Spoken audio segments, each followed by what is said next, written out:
I picked up a small stack of comic books today at Streetside Anthony's, and two of the books that I picked up are going to lead to a discussion about Bronze Age horror, Marvel versus DC. Which do you prefer? Let's talk about it up next on this video from Bronzeville Comics.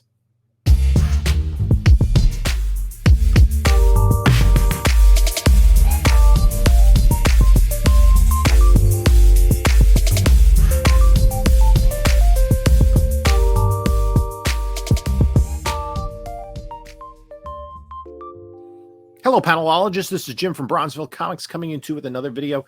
And before we get started, please like, comment, subscribe, do all that great stuff. Follow us on Instagram, whatnot, eBay store, my email. All the stuff is, the links are in the description below.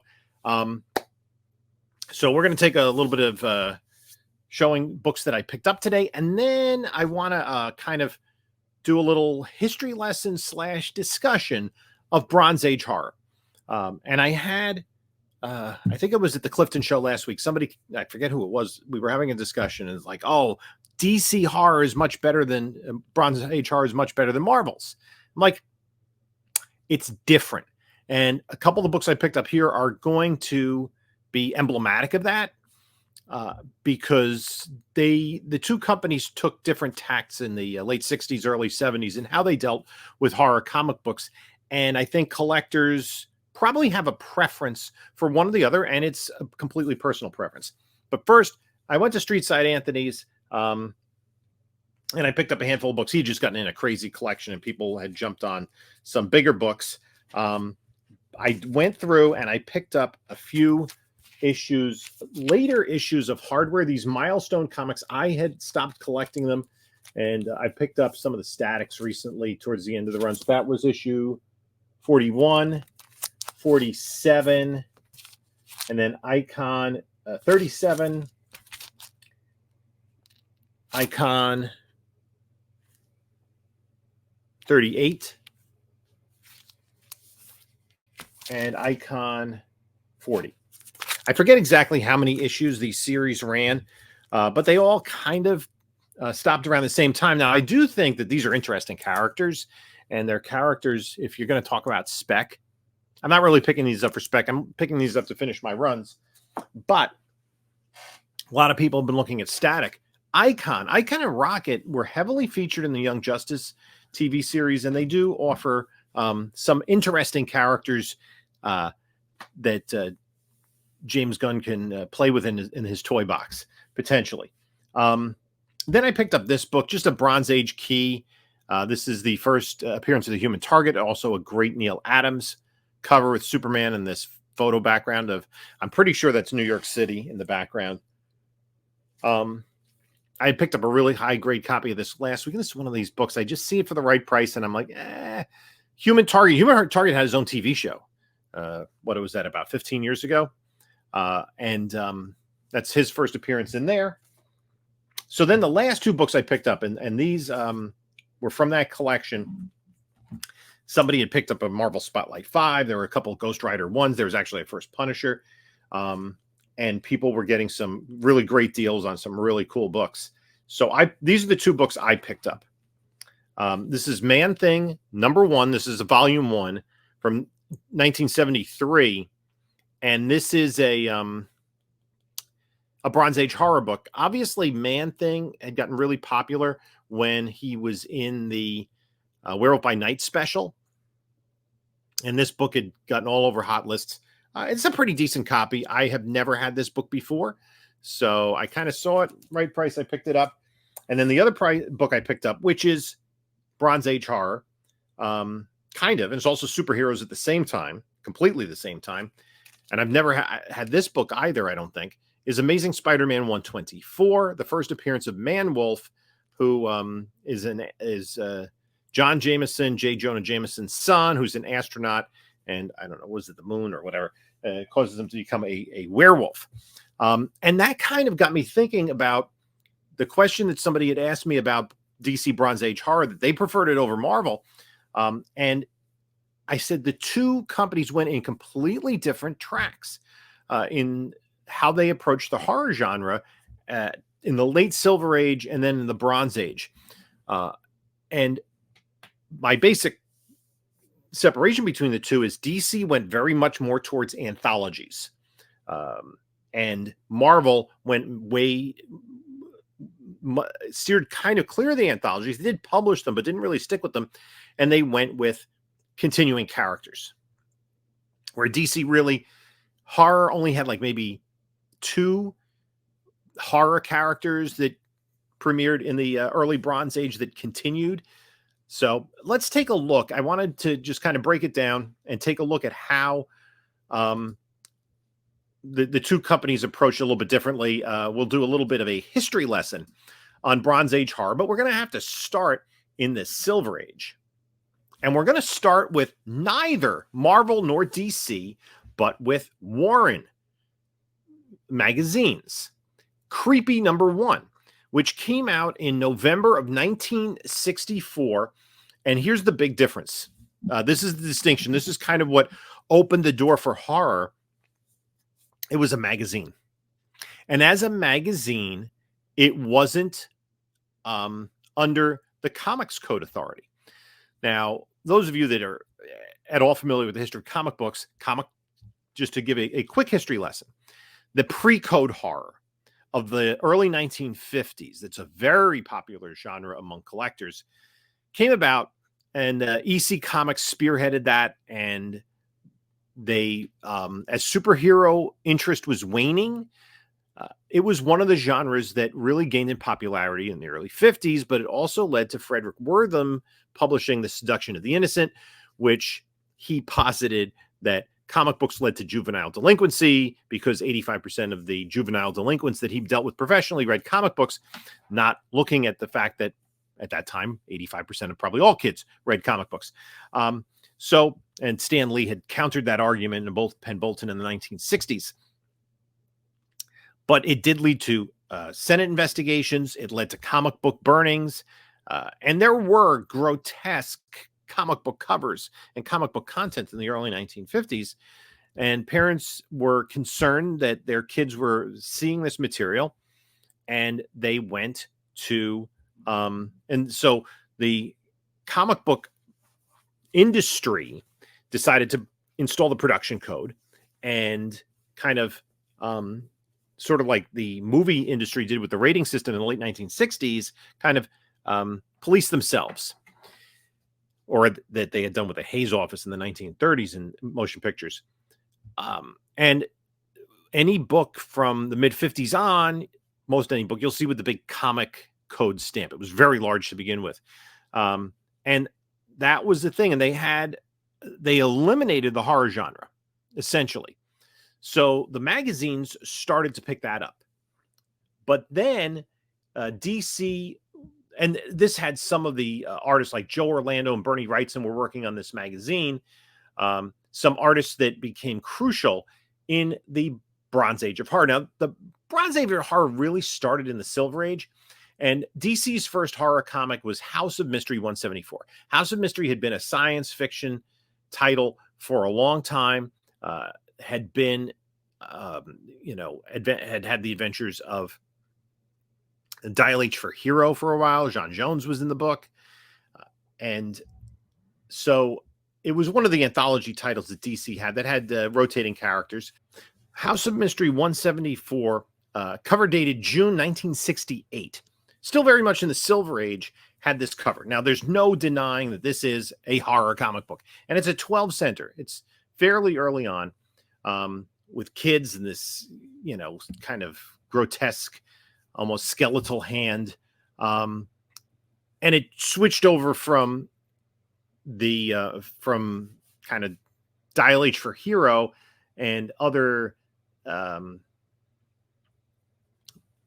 of superhero-ish content to mystery horror.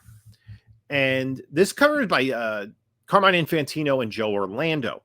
Now, the very next month, with issue 175, it became an anthology, and this is a cover by Neil Adams, where the stories were framed by the storyteller Kane. Eventually, the sister title House of Secrets employed the storyteller Abel, And it turns out they were the siblings from biblical times, the sons of Adam and Eve, and they were kind of given new life, so to speak, by Neil Gaiman in the Sandman comic series in the late 80s. And if you saw the TV series, you saw that. Anyway, so here, this book then became a horror anthology. No continuing characters in House of Mystery. Now, DC did resurrect one of their golden age, their pre-code horror characters, the Phantom Stranger. He had his own 6-issue miniseries with DC Comics in the early 1950s. And here he was in Showcase number 80 from February of 1969 with a Neil Adams cover. Neil Adams did a lot of covers of DC at the time. And then eventually he would get his own book. But DC started to produce more and more horror titles. The Witching Hour, cover dated the very next month in March of 1969. And then the Phantom Stranger got his own book in June of 1969. And then they converted House of Secrets to a horror anthology too. And we see in the upper left-hand corner, that's Abel, the storyteller from the House of Secrets. And again, we're still in the Silver Age. We're still in 1969.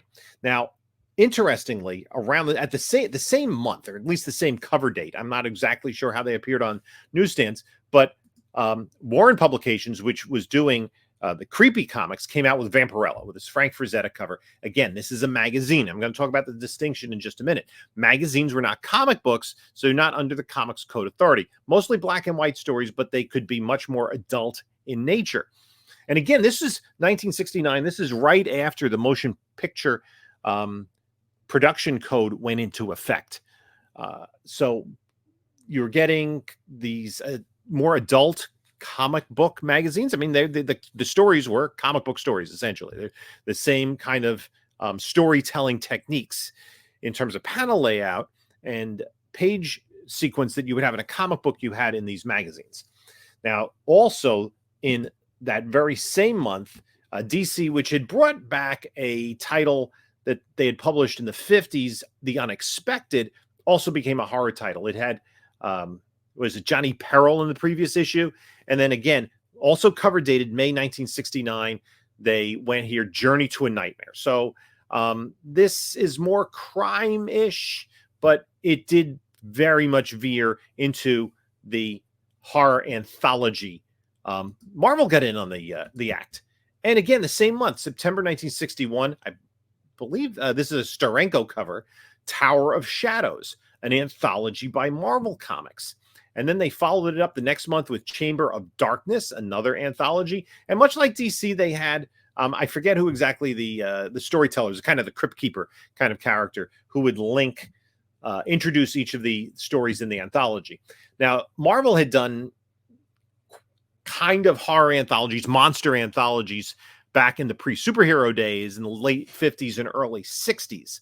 So they were familiar with anthologies, and they came out also in January of 1970 with Where Monsters Dwell. And then July of that same year, Where Creatures Roam. In November, Fear.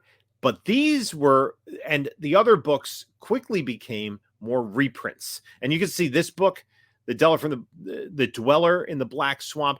This is a repeat of one of those pre-hero monster stories from really the Atlas Age of comics. Now, Marvel also started publishing magazines, and one of them here was Savage Tales, which came out in May of 1971. So now we're into the Bronze Age. We're into 1971, and this is the first appearance of Man-Thing, but it has Conan the Barbarian, Kazar. We see the coming of Man-Thing, and we see the publication is rated M for the mature reader. So Warren really leaned into this, and they got some of the more dynamic young artists of the time. We said like the Orlandos, the Wrightsons, the Neil Adams to contribute stories. And there are a whole host of creators that were doing these anthology books. And that were sometimes also doing superhero stuff, but sometimes they weren't. Now, this is May 1971. So by then, the Comics Code was relenting a little bit. Stan Lee had pushed the envelope with those the drug issues in Amazing Spider-Man that did not carry the Comics Code stamp. So the Comics Code, I think, knew they needed to make some changes, and they got some pressure from the publishers. And times were changing. The audience was changing a little bit as well. And then in 1971, in House of Secrets, DC, in July, published House of Secrets 92, which was another anthology story with the character Swamp Thing. Now, this was never meant necessarily to be an ongoing character at the time, and it does coincide kind of oddly with the Savage Tales, which came out a few months earlier, which has Man-Thing. Swamp Thing and Man-Thing, pretty similar characters in many respects, both swamp monsters, both probably inspired by Hillman's The Heap from the Golden Age. So, but DC was increasing the number of anthology titles that they had. In October of 1971 alone, they premiered Ghosts, The Dark Mansion of Forbidden Love, which was gothic horror / romance, and Weird War Tales, which was war / horror. So they were branching out their horror into other genres, but all of these were anthology titles. It wasn't until a decade later that Creature Commandos would be an ongoing character in Weird War Tales. And DC loved the weird title. And they applied that later to Weird Western Tales and Weird Worlds. They had a lot of weird titles in the early 1970s. And this push or experimentation, maybe is the best way to term it, of horror in other genres, a kind of a crossover, also came into the superheroes. I mean, this is April of 1972 when Wonder Woman didn't have her powers. And we did have a few covers in the run. She's the kind of the Go-Go Boots era Diana Prince, which had gothic horror elements to the covers. But in 1971, Marvel was also looking at how they could introduce horror characters. Now, the Comics Code had specifically forbidden, vampires, ghouls, zombies, mummies, all those sorts of things. And actually, it had caused DC to steer away from using Two-Face, the Batman villain, for a long time. He didn't return until 1971. But Marvel kind of pushed the horror character / superhero story together with the villain Morbius, who premiered in Amazing Spider-Man 101, October of 1971. There's speculation that maybe they wanted to use Dracula as the antagonist in this storyline, but maybe they were saving him for another day. And they came up with Morbius, who had a scientific base to his vampirism and became a character that Marvel used in continuing run and in his own solo stories later on in the decade. But at this point, I think Marvel kind of leaned into their anthology titles didn't really have, I don't think, the editorial direction that DC did. Joe Orlando, who was an old EC hand, was kind of guiding the horror titles. And I think there was much more of an editorial focus on the stories in there. And I think the fans who are fans of DC horror now like it because of the artists. Marvel kind of went more towards reprints. And the thing was, in 1972, they were just trying to throw anything they could on the spinner racks. They were trying to just blow out the competition by having so many titles.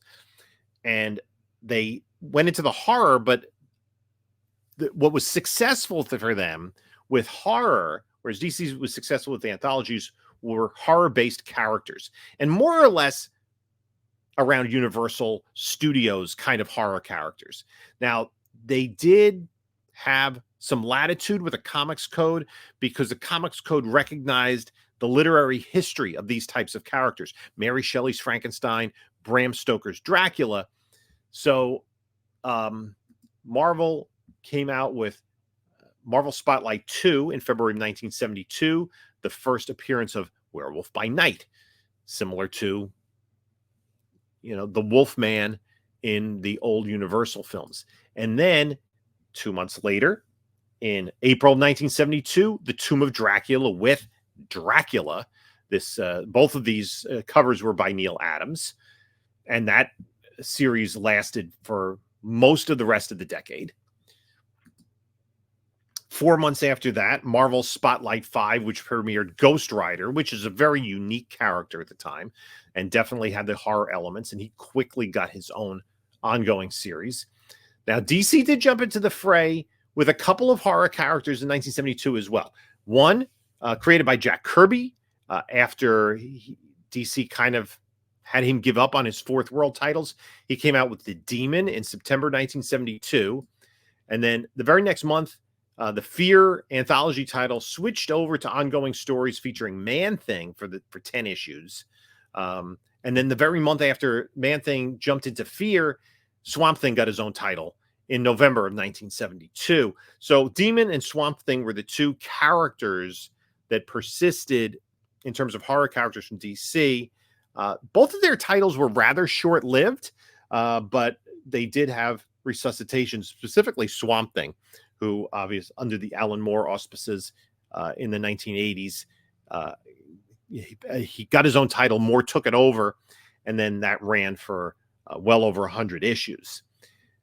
And this is all 1972. And then in January 1973, The Monster of Frankenstein, another Marvel Comics title, which is another one that tips its cap to the Universal monsters of the 1930s and 40s.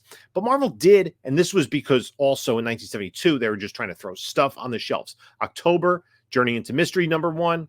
In November 72, Chamber of Chills, #1. And you can see, I'll just go back to Journey into Mystery. A tale based on Robert E. Howard.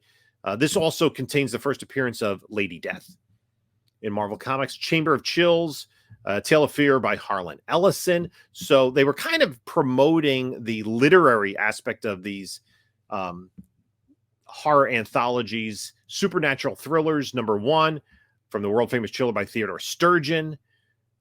And The Thing That Wouldn't Die, another swamp monster. Supernatural Thrillers eventually in issue #5 in August 1973, we got The Living Mummy. And then the last character, what I just showed and what I picked up today, Amazing Spider-Man 124 from September 1973 with Man-Wolf. Man-Wolf eventually had some solo stories in Marvel's Premiere. I believe it was Marvel Premiere. Which do you prefer? DC horror or Marvel horror? Which do you prefer? DC Bronze Age horror or Marvel Bronze Age horror? The two are different, right? I think certainly if you're comparing the anthology titles, the Marvel anthologies don't stack up to DC. They lack the originality. They lack the big name artists that worked on them. I mean, you had Wrightson and Orlando and Neil Adams and Nick Cardy, Gray Morrow, among others. There were a bunch of another weird title that DC added at that point in time was Weird Adventure Comics, starring the Spectre. He took over in 1973, I believe, for 10 issues of Adventure Comics. So, and that was I guess a horror character, but he existed since the 1940s, and was in some ways a superhero. But they did have some, like Dr. 13 and some other characters that were horror related. And eventually in 1981, I, Vampire, Andrew Bennett took over the House of Mystery series with his stories. It was no longer an anthology at that point in time. And as I said, the Creature Commandos took over Weird War Tales. And I think that was just the way that the the demand in the market was going. By the late 1970s, The Werewolf by Night and The Tomb of Dracula, which were the two longest running Marvel. Man-Thing also got his own series a couple of times in the 1970s. But the Werewolf by Night and Tomb of Dracula, by the late 1970s, those had been canceled. Ghost Rider continued to about the same time and did have a comeback. So those have been characters that have been perennially favorites. And Ghost Rider, really since the 90s with the Danny Ketch series, has always been at the forefront. He kind of had a lull during the 1980s. But again, different takes on the character, on the genre. I think DC probably more influenced by the EC comics and the pre-code horror of the 1950s, and then the Warren magazines of the 60s, and a lot of the creators coming from that field. Whereas Marvel, because of the kind of overall plan by Stan Lee as the publisher, was to create the shared universe, and all of these characters were part of it. You did have other sort of horror characters like Brother Voodoo, Doctor Strange. You could kind of, he kind of mixed it up with the horror characters from time to time. So they were able, but listen, they had the, Morbius and Man-Wolf both made their premieres in Amazing Spider-Man. You did have other characters that had short-lived, or they were in Marvel Spotlight or Marvel Premiere. Characters like Mordred the Mystic, and other characters like that. They were trying to build the characters. The anthologies kind of petered out pretty early on in the 1970s. So I'm gonna say, put in the comments below, which one do you prefer, Marvel or DC, and why? You must justify your answer in order to get full credit. I'd like to thank you for stopping by today and listening to me ramble on about some comics I picked up and some Bronze Age horror. So I hope you enjoyed the video. If you did, please comment, like, and subscribe. You can take a look at a couple of my other recent videos here. And this is Jim saying, until next time, enjoy your comics.